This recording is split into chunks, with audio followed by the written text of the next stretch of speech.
Well, it's that time of year where people send their kids in their cars back to school, and some people think about buying a car for their teen. And the group iccars.com, the car buying website, put together a study. And with us is Kyle Brower. He is the executive analyst for IC Cars. Kyle, good day, and welcome to the Car Doctor program. And yeah, this can be a tough decision for parents trying to figure out the best car for kids, right?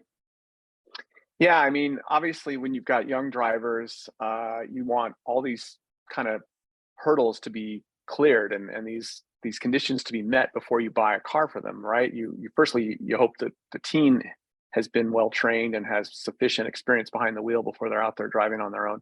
But you also want the car that they're in to provide certain kind of basic characteristics, and dependability is one, safety is another, fuel efficiency is another. You want all these kind of benefits that are giving your teen every possible advantage and chance to be safe on the road.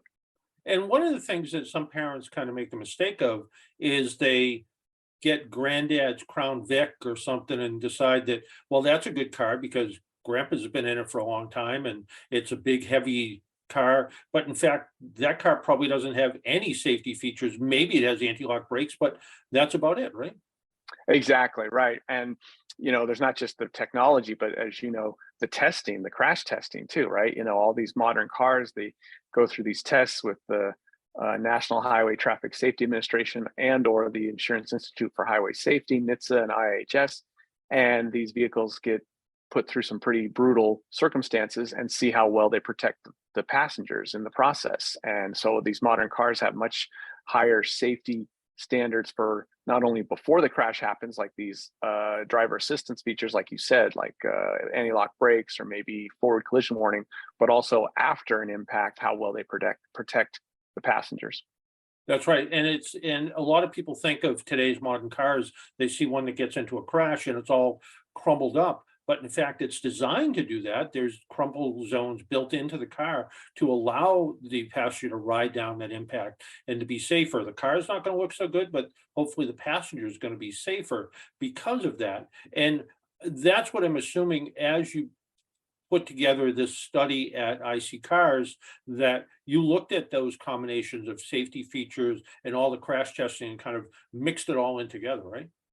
Yeah, we really, the big leader on that was the scores and the rankings and the ratings that they're getting from these two safety foundations that look into vehicle safety. And don't forget that to get certain scores, you have to have a certain amount of not just how well the car performs in a crash, but also what kind of equipment it comes with before the crash to try to prevent the crash. The IHS specifically, you can't get the top safety pick plus score if you don't have certain driver assistance features that keep the car from getting in an accident in the first place, hopefully. And even some things that we don't always think about and can be good headlights, for instance. At Mhm. my age, I'm looking for the cars with the best headlights possible. But even with a teen, you want to make sure that the headlights are going to do their job. And some cars, the headlight systems work a whole lot better than other cars, which in turn makes the car a safer car to drive.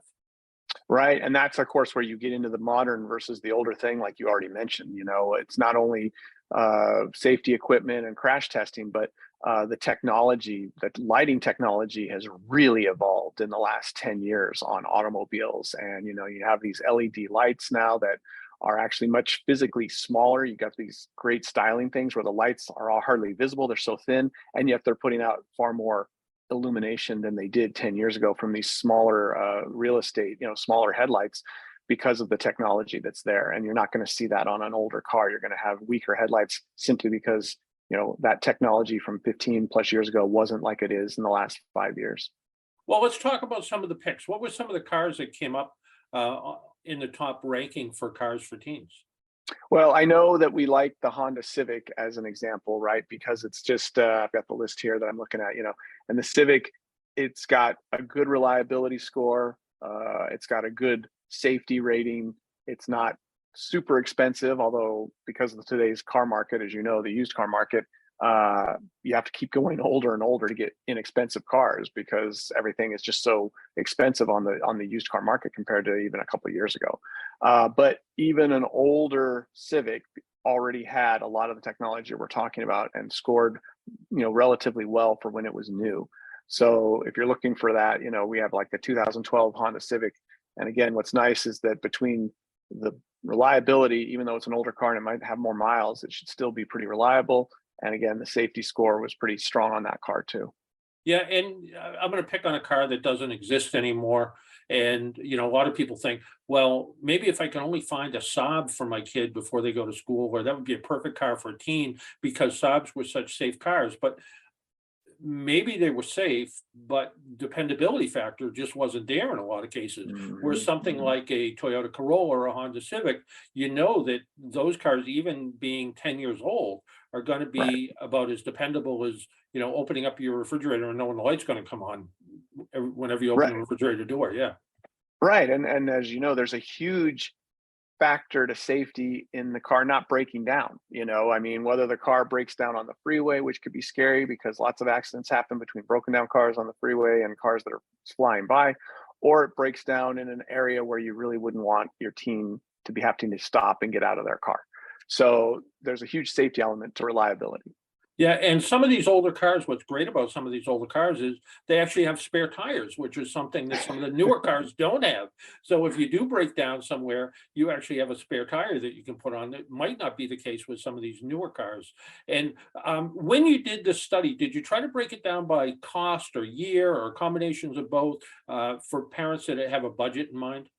Yeah, we did both 25,000 and $15,000 pricing so that, people who are looking for an additional car, most of the time when you're getting a car for your teen, you're not just handing them one of your cars, you got to use that car, you're adding to the fleet at the house. And whether it's a budgetary concern or maybe the car has to be stored outside because you don't have enough space in the garage and you don't want to go buy a brand new car that's going to have all the weather beating it up. Used cars are just, a smart way to go if you get a safe, reliable one. And so we were trying to bring together all those factors, spend as little as possible while still getting a safe and reliable car for your team. You brought up a really good point about you wouldn't normally hand the keys to your car off to your teen, but maybe if your kids are 13, 14 years old, maybe as you're considering buying your next car, maybe you're thinking about, well, the car that I'm going to have in the interim, maybe that's going to be my teen's car. So maybe instead of buying that car that maybe it ticks off all the boxes for you, maybe that next car in line is the one that is going to be the best hand-me-down car for a teen. So this kind of your study kind of maybe also makes people think a little bit about, I'm going to be buying probably two more cars if I buy a car every 3 or 4 years, maybe two more cars between the time my the age of my kid now versus the time they get their driver's license. Mhm. Maybe I should think differently about what the car is that I'm going to buy, knowing that, well, if I am going to put them in my hand-me-down car, I know it's going to be a car that's best suited to teens. So I think the Yes. idea of this really sort of gets people thinking a little bit about, what about the car I have now and how it's going to work out and how did it match up against your list? Were there any surprises on the list that as you were looking through it, you kind of said, I never really thought about that one. Uh, Not any huge ones, I'm looking again at the list here and it's a lot of Hondas and Toyotas, Yeah, which doesn't absolutely. really Yeah, not surprise not a anyone. surprise. Yeah. Certainly on the sub 15, when you got to 25, you get some Subarus that sneak in there. There's a Volvo in there that you could get. So a couple and a Lexus. So you can get some luxury brands once you get into Acura, once you get into 25 and below. But you still got to go back a ways. You got to go back to the mid teens, 2015, 2017, because cars are just so expensive. So I think the surprise to us, John, was just that you used to be able to buy a sub $25,000 car for a teen that was 2 to 3 years old. Now they're essentially twice as old, twice that. Now they're 5 to 7 years old because used car prices are up so high. Yeah. But that's why it's again important to look at even these somewhat older cars that still had great crash test scores and great technology at back then. It wasn't that long ago. You could buy some pretty decent new cars for $25,000. So, I and still distinctly remember when the average new car was in the mid 20s, and Yeah. it's about twice that now. So Yeah. And you bring up a good point. You know, IC Cars does a lot of studies about a lot of things, and looking at some of these car pricing, and I think not that long ago you did something about hybrids and how some of the hybrid prices are and I don't want to say out of whack with the rest of the vehicles on the road, but yeah, their pricing changed a little bit differently than conventional gasoline cars, right? yeah, the high gas prices of the last 6, 8 months really drove up demand for fuel efficient cars, and so hybrids benefited from that. Or consumers who wanted a hybrid didn't benefit because they shot up through the. And even electric vehicles, which have never really been cheap to buy, but they would often lose a lot of their value in the used market. They would drop pretty substantially. And now even older EVs that really are barely competitive by today's standards, like Nissan Leafs, shot up in value because it was still a non-gasoline powered car, and people were so anxious to get out of gasoline powered cars because of the price. Yeah, absolutely. And we look at all of these different things, and I always thought a Prius would be a great car for a teen. They're not particularly fast. They handle okay. They Mhm. stop fine. They get really good fuel economy, and great car for a teen. But all of a sudden, with like you pointed out, the cost of the price of gasoline, and I know you'll be jealous of it, but I just paid $4 a gallon, which is high for where I am, but I think cheap where you are. And Yeah. you look at those kind of prices and you go, well, what can this teen do? And a hybrid typically seemed like a good choice, but now with some of these prices, not quite as much. Getting out your crystal ball a little bit, where do you Mhm. think prices are going to go over the next year? Are we going to start to catch up with ourselves at some point? Are we going to see some normalization to some of these high used car and, for that matter, new car prices? Well, it's price is always determined by the same two factors, supply and demand. And the supply has been the problem really since the start of the pandemic, because we just lost vehicle production, and then we lost the production of chips that we need to produce the vehicles. So it was a lot of the raw materials and the components that we had trouble getting. We couldn't build as many new cars as people wanted to buy. That drove up used car pricing. But demand is the other side of that equation beyond supply. And I think, we've got some economic concerns now. And so I think some percentage of people that were ready to buy either a new or a new to them used car 6 months ago may be rethinking that.